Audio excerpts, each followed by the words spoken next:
Meus amados e queridos irmãos,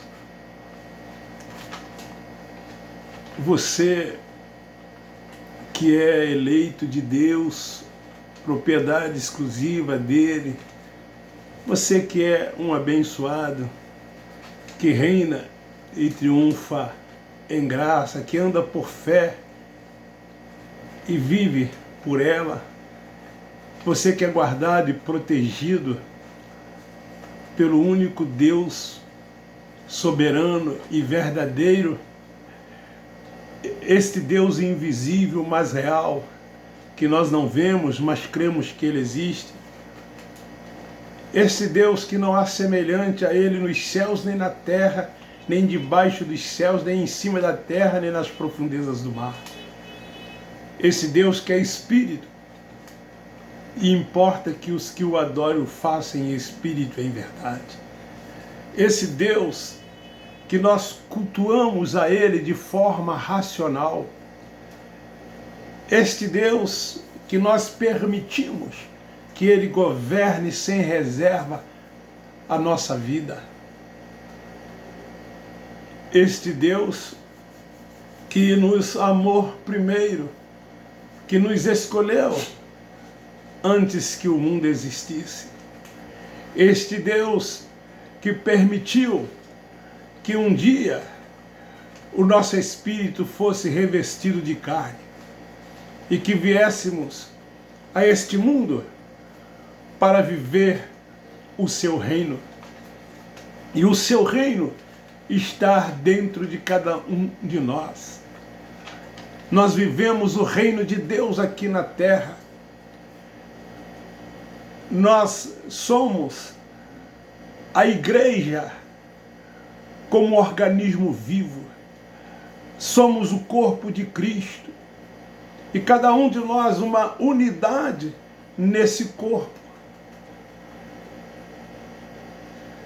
E então, cada um de nós temos uma importância no corpo de Cristo. E não somos mais do que ninguém, vivemos uma unidade, somos todos irmãos, não subestimamos quem quer que seja que faz parte do corpo de Cristo, respeitamos mutuamente uns aos outros, reconhecemos a importância de cada um nesse corpo de Cristo, que Ele é o cabeça. Nós temos Ele como o nosso único pastor, temos Ele como o nosso único Senhor. Nós temos a mente de Cristo. Nós não vivemos mais, Ele vive em nós. E sendo assim, nós procuramos não dar lugar ao diabo, que é a nossa carne, fazendo a sua vontade. Procuramos fazer a vontade do Espírito, não entristecer o Espírito Santo de Deus, do qual nós fomos selados para o dia da redenção. Sabemos que somos o tabernáculo, somos o templo de Deus. Sabemos que somos a habitação de Deus, que Ele habita em nós, não na carne, porque a carne para nada presta, mas Ele habita no nosso espírito, e somos então no espírito o templo da habitação de Deus. O Cristo ressuscitado, Ele disse que rogaria ao Pai para que enviasse o Consolador, que é o Espírito Santo da verdade, para que esse Espírito Santo reinasse e habitasse em cada um daqueles que são seus escolhidos, os seus predestinados, aqueles que são propriedade exclusiva dele. E então, daí recebemos o Espírito Santo, porque nós cremos num único Deus, e esse Deus, Ele habita em cada um de nós. E então, vivemos uma liberdade plena, total, em Cristo Jesus, o nosso Senhor. Nos submetemos ao Cristo ressurreto, ao Cristo ressuscitado.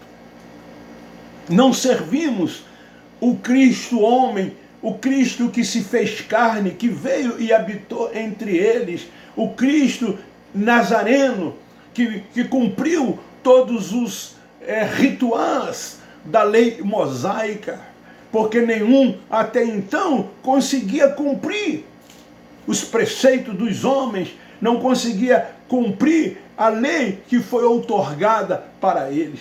Todos, por mais que tentasse, sempre tropeçava em um ponto da lei. Mas ele, como humano, o Cristo homem, o chamado Cristo nazareno, ele conseguiu cumprir todos os pontos da lei mosaica. E ao cumprir todos os pontos da lei mosaica, na cruz, quando ele foi escolhido por esse povo, dando então naquele dia a liberdade de soltar um preso, pois ele havia sido preso quando Judas o vendeu para que ele fosse torturado, para que ele fosse aprisionado e até morresse como morreu na cruz do Calvário. E então ele ali crucificado entre dois malfeitores. Um dos malfeitores não reconhecia que estava ali porque ele havia praticado, ele havia transgredido e ele merecia aquela morte de cruz. Ele, mesmo ali pendurado ao lado do Cristo Nazareno, ele achava que aquele que estava entre os dois malfeitores, o Cristo Nazareno, ele estava ali porque merecia. Mas nós sabemos que ele não tinha nenhuma culpa, ele não teve nenhuma culpa, ele não foi como homem transgressor da lei.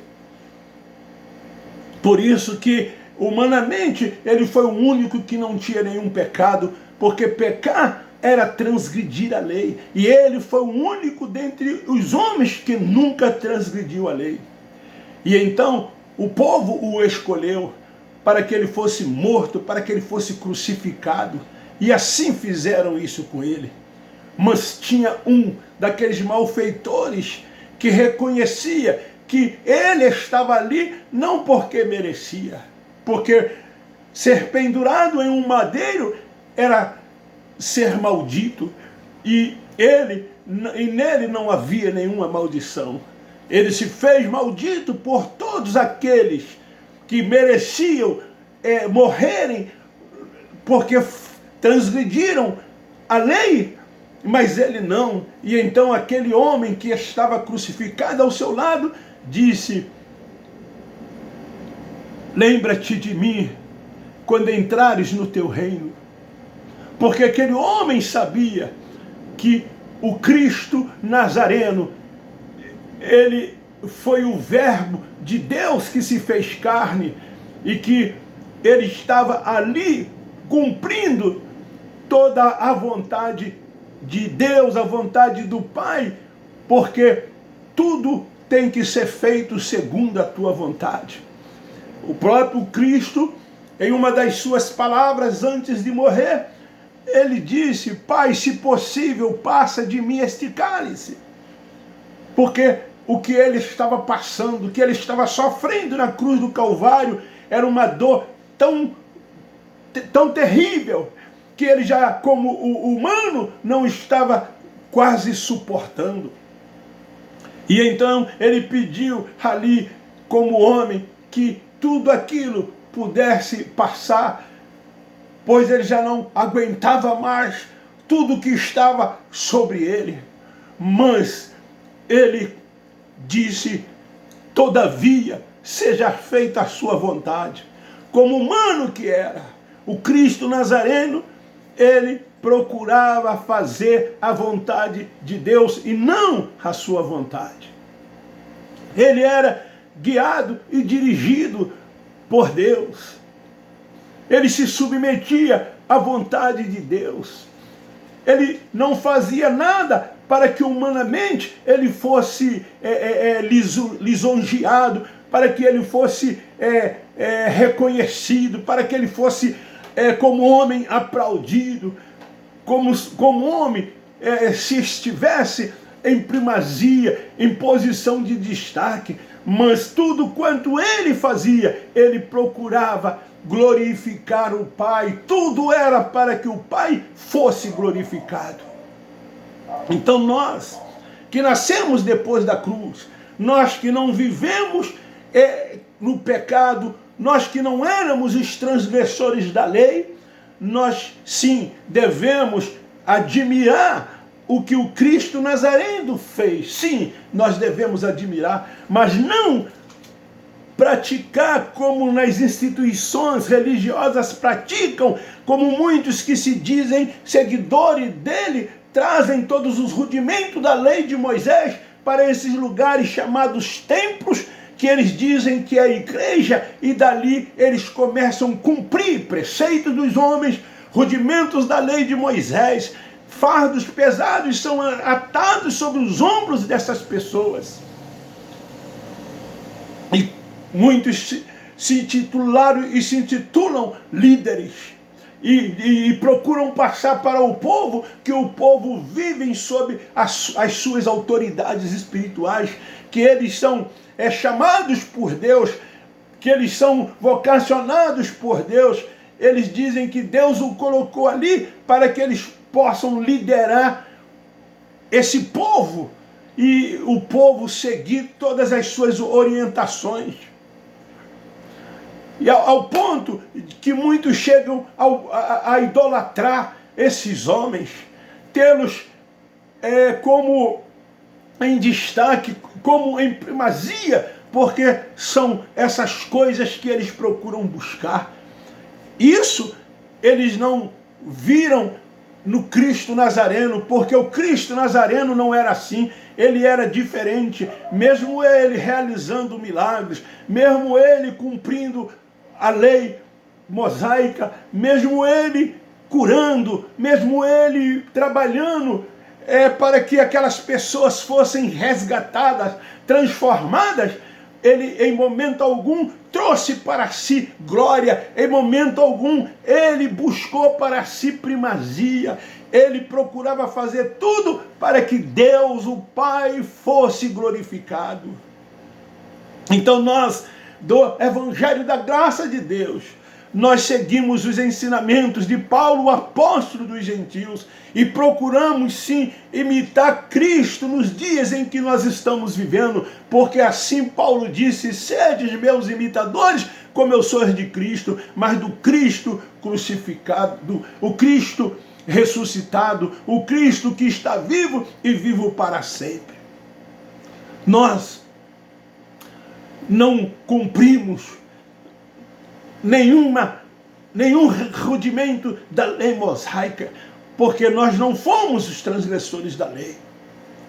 E então, é isso que está acontecendo nesses lugares aonde eles chamam de igreja, e as pessoas vivem presas nesses rudimentos, presas nessas leis, e não procuram viver a liberdade plena com que o Cristo ressuscitado nos deu.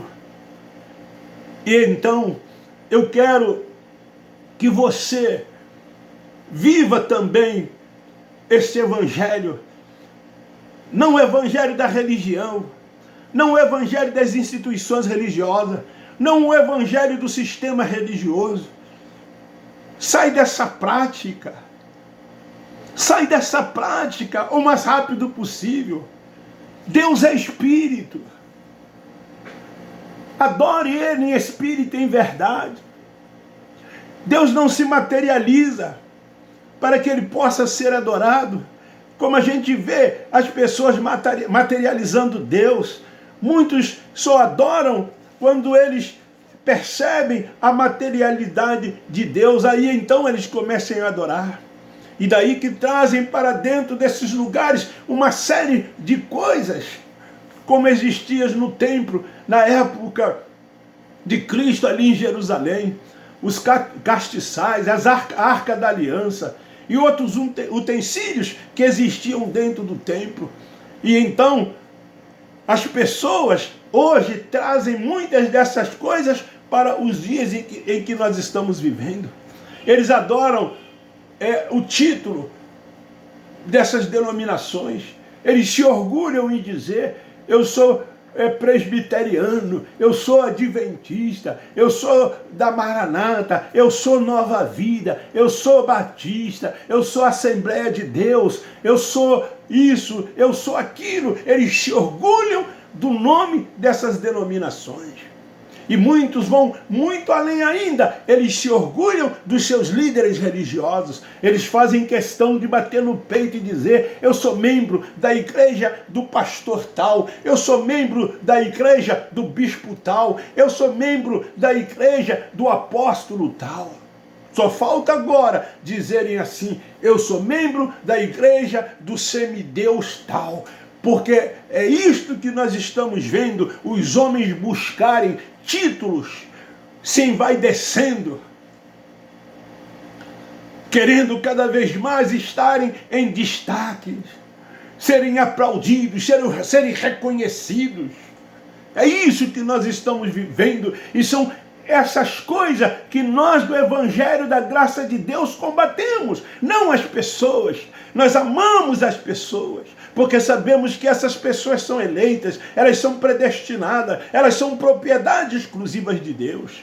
O que falta a elas é se libertarem desses fardos pesados. O que falta a elas é ter a mente iluminada, para que elas possam adorar Deus em espírito e em verdade. E deixar todas essas práticas que existem dentro desses lugares, liturgias, rituais, dogmas, regulamentos, estatutos,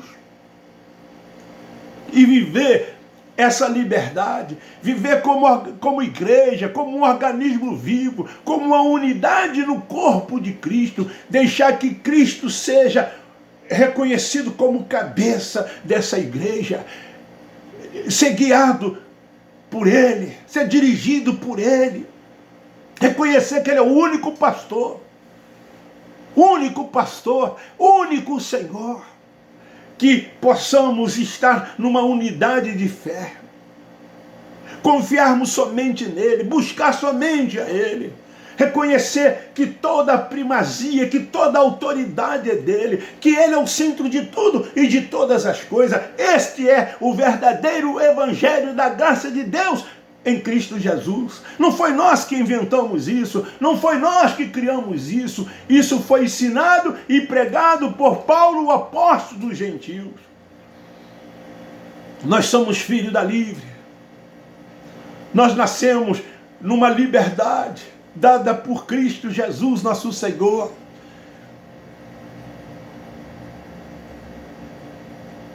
Eu sei que o meu Redentor vive. Já dizia Jó. Eu sei que o meu Redentor vive. Cristo vive.